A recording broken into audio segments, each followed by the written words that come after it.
visitors at Yellowstone National Park got more than they bargained for at Biscuit Basin.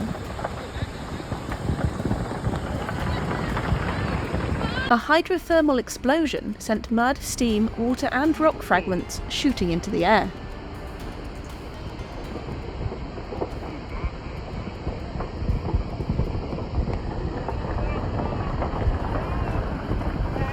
The explosion happened near Sapphire Pool, just north of the famous geyser Old Faithful.